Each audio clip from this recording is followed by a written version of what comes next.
Committee meeting. Before we start, I'm going to just go through a list of the coming meetings.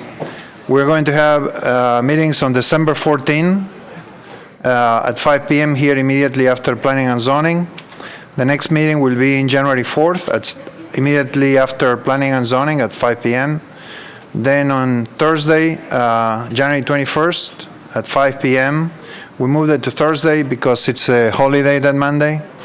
February 1st, we'll meet again at 5 p.m. immediately after Planning and Zoning. On February 18th, we'll meet at 5 p.m. We moved it to Thursday because Monday it's a holiday. This information it'll probably be on the screen, but it's also on the Facebook page that I set up for this group. If you Google ad hoc affordable housing, you'll find a Facebook page, and that's an unofficial. I set it up just to keep information about these meetings, but it's not really an official page. Probably I shouldn't say it on the record anyway. But anyway, it's my page. So thank you all for coming here today. We are planning on having a follow-up of the meeting that we started having with Mr. Rucker, and the trustee is also agreed to come here today, mostly because of all the information that is been going around about the reassessment and how people can benefit from a tax freeze. So we just wanted to share some of that information with people and how that will impact the affordability in the city. I also asked the planning department to give us a short update on the process. So being that we don't have, who wants to be you, Mr. Sloan or Kerry? Okay, so I'm going to invite, if this thing works, can't get it to work.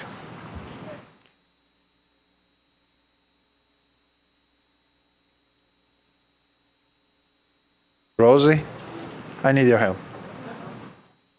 I think I did something wrong here.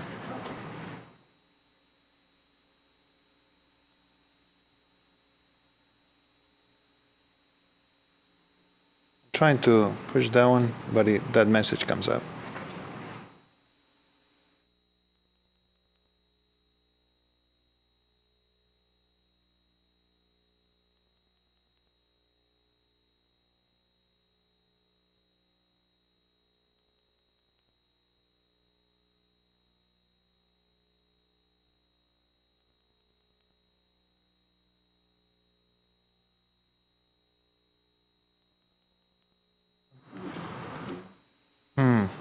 What? Do you want to use my microphone? Yeah, why don't you come down here? Yeah, they're not working right now.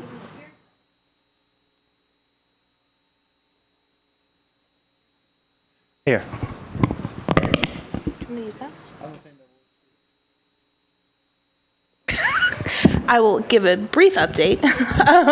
Since the last council committee meeting, the consultant has been working with developers to gather some average assumptions that they use for their projects, things like land costs, construction costs. He's working on putting all of that into the feasibility model, still actively working on getting all of those assumptions together and putting them into the model in order to prepare for next week's stakeholder meeting on the 9th, as well as the Planning Commission work session at 1 o'clock on the 10th.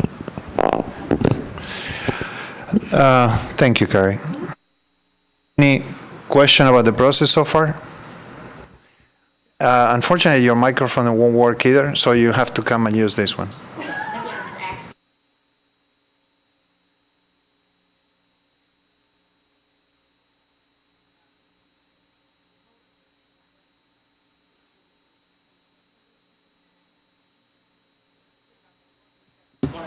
Carrie. I apologize. I don't know what I did. I broke the system. The whole thing. The stakeholders meeting on the 9th will be for the stakeholders to participate and ask questions, to have the presentation. On the 10th, the planning commissioners will be the ones asking questions to attend and observe.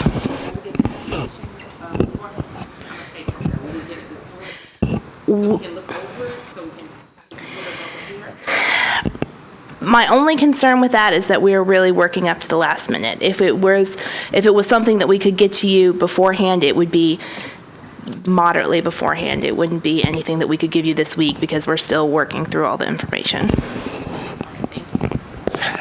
Thanks again to Rosie for fixing what I broke. She's great. A one-person band. Thank you, Carrie. Mr. Sloan, you have any comments? Your microphone is working now. No? Okay. Does anybody else have any questions about the process?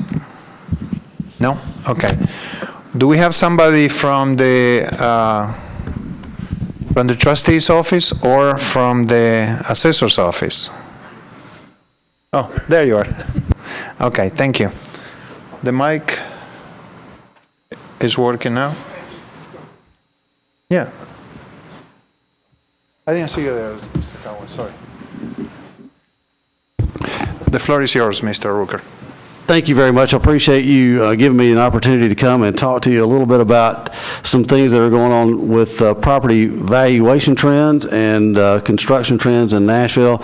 We all know we have a booming city, and it is definitely a time when we have a great deal of new construction going on, and we have a lot of appreciation in property values. And I just want to run through this real quickly. Some of you have seen this before. We shared it with a few members that have been available, and but we'll run through this real quickly. I want to respect your time. This is just a few graphs that show how construction has picked up in Davidson County over the last few years. After the recession, or during the recession, which bottomed out in about 2011, we've seen a big increase and spike in activity in construction. This just shows you the number of new single-family dwellings we've added to the assessment roll each year, and we've gone from about 930 in 2012 up to 2,100 last year. You see the same trends in new parcels. We had just a little over 500 new parcels created back in 2011. This past year, we've had almost over 3,500 new parcels created, so there's been a big spike. Also a big spike in the number of tangible business personal property accounts. Businesses in business have gone from just a little under 21,000 up to nearly 24,000 active businesses in Davidson County that we assess. Same thing with the new construction and permits. We've seen a big spike since from almost 1,500 to nearly 4,500 permits for single-family dwellings. New buildings completed have gone from 1,000 up to over 2,500. So there's a lot of activity going on. There's a lot of construction, and we're out there trying to stay caught up and pick up this new construction every day. This is a trend line. It's very hard for you to see the numbers, but this just shows you in general how property values have changed since 2005. And you can see on the left-hand side, we had a big run-up in values from 2005 to about 2007, mid-2007, and then things leveled out and actually started to decline in value up through about 2011, and then we've seen another big spike since 2011. And this shows you, or 2013, excuse me. And this just shows you what we've seen in terms of appreciation in value since 2013, since almost just right at a 25% increase in property values on average countywide. That sort of matches the same trend we're seeing from the Board of Realtors. Realtors have tracked median sales price, and we've seen an increase in the median sales price since 2013 from $149,000 to $217,900 as of the first of the year. That number has increased pretty steadily this year, up now to nearly $230,000 for the median sales price. This is a heat map that shows where the activity was back in the 2013 reappraisal. These were the areas that increased in red, the areas that increased the most in value from 2009 to 2013. And you can see in 2015, from 2013 to 2015, these are the areas that have experienced the most increase in value, or in the red, and the ones with the lesser increases in the blue. And you can see that some of the hotter areas last time around, which, for example, Council District 6, we've seen that intensity in value increases moving out to Districts 5 and 7. So it's radiating out from some of the districts. Sylvan Park has influenced the nations, and areas like the fairgrounds are doing well. The growth has moved from the 12 South area over towards the fairgrounds, moving east. And this just shows you a tabular list of the districts and how they've done in terms of value increases since 2013 through 2015. And you all will get a copy of this, so you'll have it where you can take a look at it, take a closer look at it. This is the same information. It just shows you which districts are appreciating the most. The ones in the blue are under the median amount. The ones in the red are over the median amount. And as you can see, this is assessed value by year, our total assessed value for the county. And you can see what kind of a spike we're going to see in that assessed value from 2016 to 2017. It's going to be a pretty significant increase. We're projecting right now it's going to be somewhere between, we can't predict the future, obviously, we're just halfway through the cycle, but it's probably going to be somewhere between 33 and 36%. And as a result of the certified tax rate law, we will have to establish a revenue neutral property tax rate, which will be one of the lowest rates that we've seen in Davidson County history. I think it's likely that it will only be, it'll be just a little bit higher than the 1984 tax rate, but we're projecting that probably the GSD rate will drop to about $3.05, and the USD rate will probably drop somewhere to about $3.50, $3.47, $3.40, somewhere in that ballpark. It's hard to make that prediction this far out, but that's what the numbers are looking like.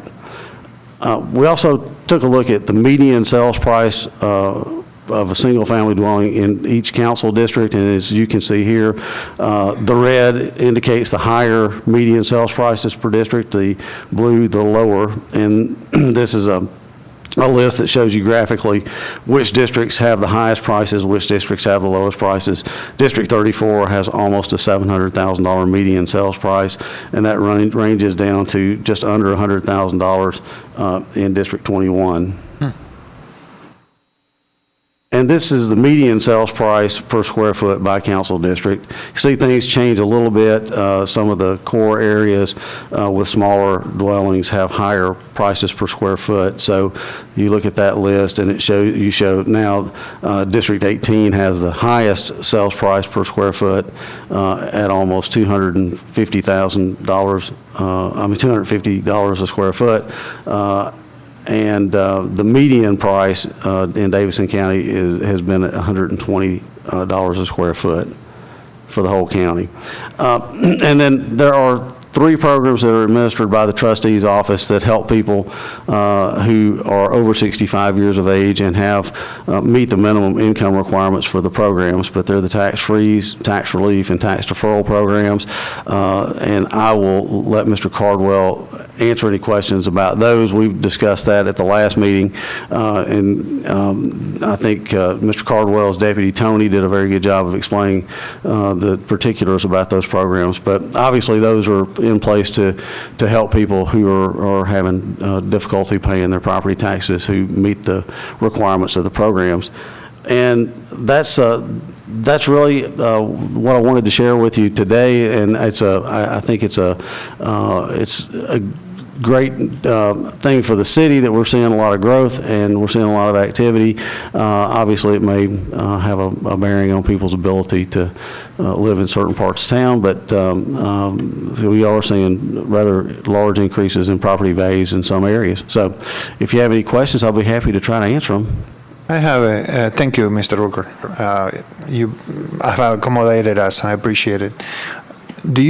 I know you said before that it's hard to predict, but if you had to guesstimate, do you see that as a trend that is going to continue the way it's mapped out there, or you see some changes? Do you have any guesstimates that you can offer with us? Our office doesn't really make those kind of predictions, but we do try to do research and look at what other people who do more in-depth studies have to say. And from everything that I've read, the projections are that the growth is going to continue for the foreseeable future. And as you can see from this graph on our sales index, which is looking back over time, we've seen a pretty big spike even in 2015. So we could assume that the affordability issue will continue to be a concern. I think that's fair to say, that with property values appreciating as rapidly as they are. Yes. Thank you. Any questions for Mr. Rooker? Yes, Ms. Allen. Council Lady Allen, sorry. Thank you. Can you explain the relationship between residential property and commercial property, and how, when the reassessment happens, maybe commercial will take some of the brunt of the increase? Or? Actually, that's a great point, and that's not part of this presentation, but in our analysis of the numbers that we're seeing, we believe commercial properties generally will appreciate at a more rapid rate than residential properties. We've seen a shift over the past couple of decades from the commercial property owners to the residential property owners in terms of the percentage of tax that's paid. Back in the 80s, the commercial property owners actually paid more in tax than the residential property owners. It's always been close to 50-50, but I think commercial was at about 52%. We've seen the residential properties appreciating more rapidly. They kind of overtook the commercial properties back in the late 90s, early 2000s, but I think we're going to see a reversal in that trend, and we're going to probably be back close to where it's 50-50 again. And then another question: can you explain how the revenue neutral reappraisal works? I mean, that Metro gets the same amount of money, but some people's taxes actually go down while others go up. That's correct, and that's the whole purpose of the reappraisal program, is to reestablish fairness and equity in the property tax system, because obviously values in certain areas appreciate at a higher rate than other areas, and over time, if you don't update your appraisals to compensate for that, you find that some people are paying too much based on the value of their property, while other people are paying too little. So the reappraisal program is designed to equalize or create equity, and so by its very nature, the reappraisal program will tend to have some people's taxes individually rise and other people's taxes would be lowered, while the same amount of total revenue would come into the county. Thank you. Thank you, Mr. Rooker. Thank you. Mr. Cowell? Thank you very much.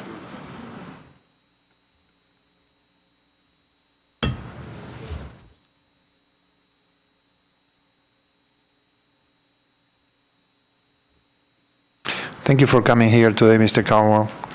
We appreciate the work you do. Yes, sir. Thank you very much. This past week, I sent to each member of the council a recap of the tax freeze, tax relief, and the veterans program. What I would like to do at this time is just go over a recap of basically what I had sent this past week. To be on tax relief, you have to be 65 years and older, and your income cannot exceed $28,690. Tax freeze limit, $40,960. If you're a veteran or a widow of a veteran, it's $60,000. If you're in the urban services and you're elderly and disabled, you will receive from the state a credit of $229. You'll receive from metropolitan government $458. If you're in the general services area, you would receive a credit of $199 from the state and $398 from the metropolitan government. Under veterans and widows, you would receive from the state $996 From the metropolitan government, $1,992.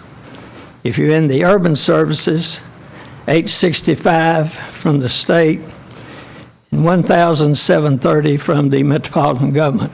As you know, in 2013, we passed an ordinance that matched any amount that the state would pay to one of these programs.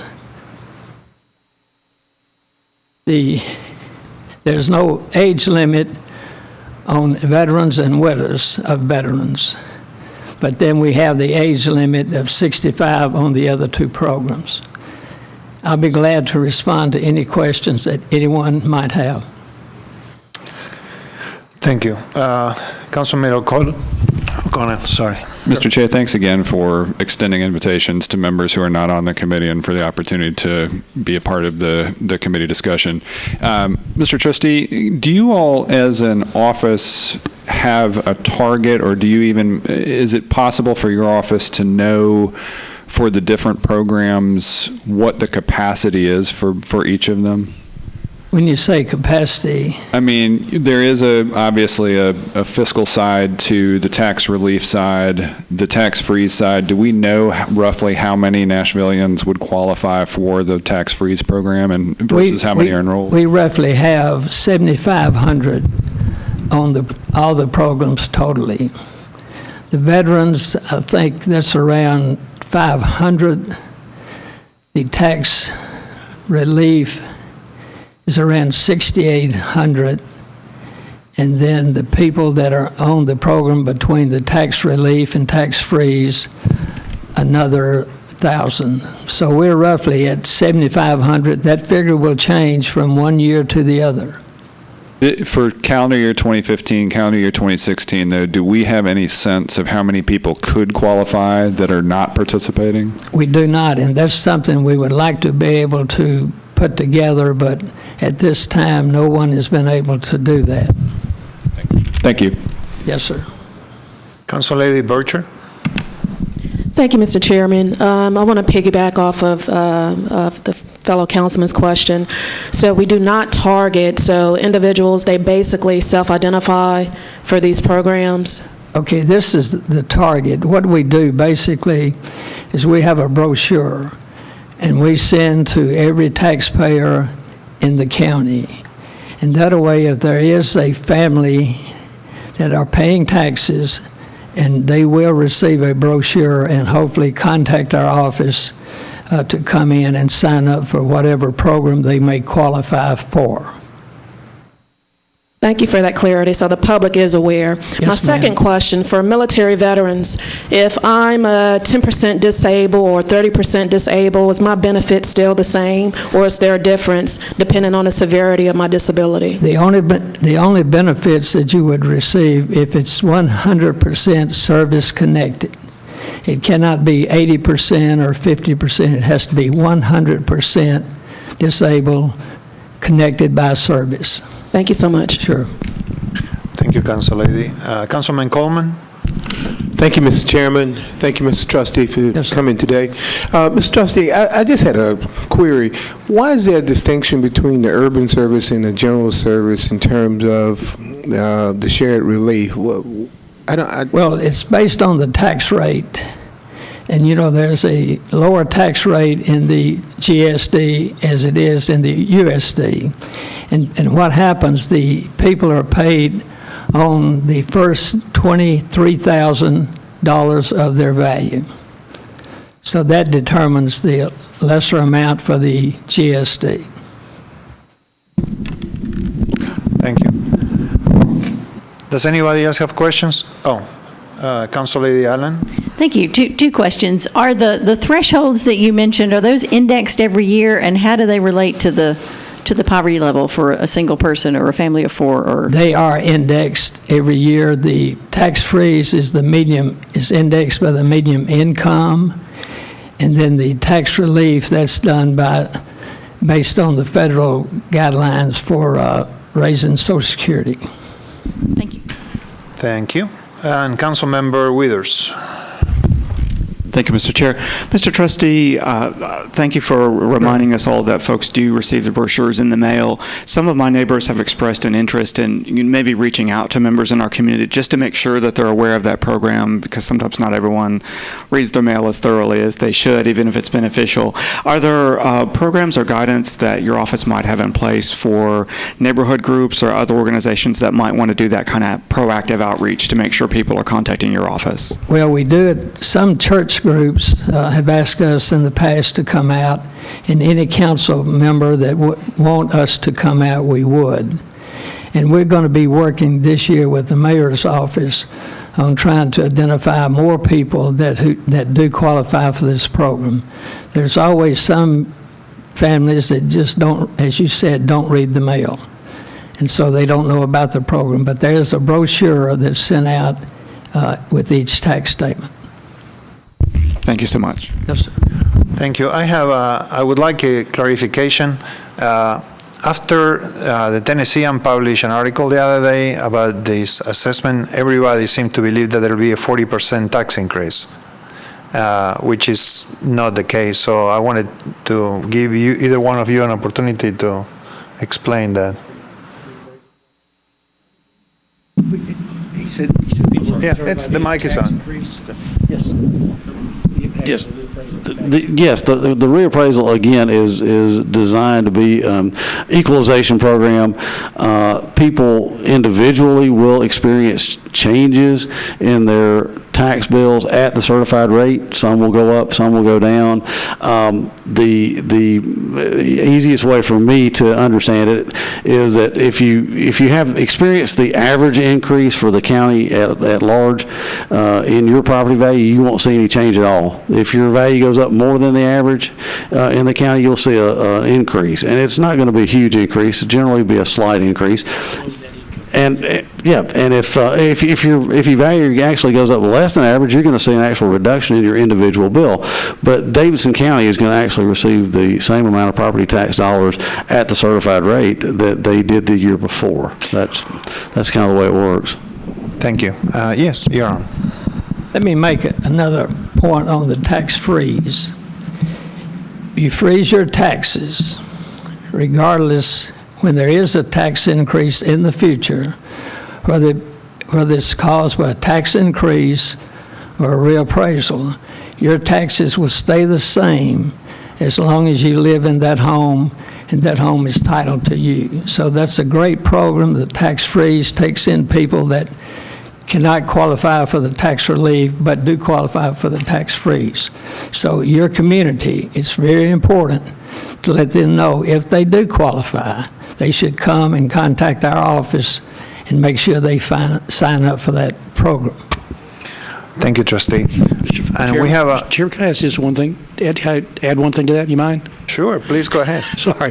The only thing I just wanted to add to what Mr. Cardwell said, he's exactly right, and I would say to your constituents, you should urge them to do that before the reappraisal, because that's when it would have the most effect for them long term. So to the extent that they could sign up for the program for the next tax year when the tax bills go out, it would be to their long-term best interest. So I've talked to Mr. Rooker, Mr. Cardwell about this, trying to get the word out even more over the next year before the reappraisal, so that those who are eligible might be pushed a little more, nudged, whatever the word is, to take advantage of it. And they do have a great customer service, so for people who are watching this, if you call them, they'll take care of you. So thank you very much. Any more questions for, yes, Mr. Councilman Witters? Thank you again, Mr. Chair. I've had a couple of constituents reach out to me and ask about some programs that exist in other cities or states, and I didn't know if there are reasons why those could or could not be considered here in Nashville and Tennessee. And one of those in particular is sort of a tax freeze that is put in place in some municipalities based on tenure of ownership. It's not so much means tested, although I'm sure there is a level for that. But if, for example, if a person has owned their home for 25 years or something of that sort, that the taxes could be frozen at a certain rate until the property transfers. And I didn't know if that's something that is possible. And related to that is I've had constituents ask about what possibility there might be to increase the income level that a household is able to have and still qualify for relief, I guess. Is there sort of a sliding scale that they might be able to place on rather than some of the set amounts that we have today? Well, that is determined by the state statutes. So we cannot operate under any other statute other than what the state authorizes local government to do. Now, they did authorize us to double match the tax relief. And then the tax freeze, both these programs were constitutional amendments to the state constitution. But Councilman Withers, if you want this committee to send a letter to our legislators making a request, I'm seriously, we can do that. So if you want to draft something, we can review it in the committee and send a letter from the committee. Right. Thank you. Thank you, Mr. Trustee. Yes, sir. Mr. Rooker. Thank you very much. Well, I want to wrap up the meeting because we have the charter meeting coming up. But before, I wanted to let you know that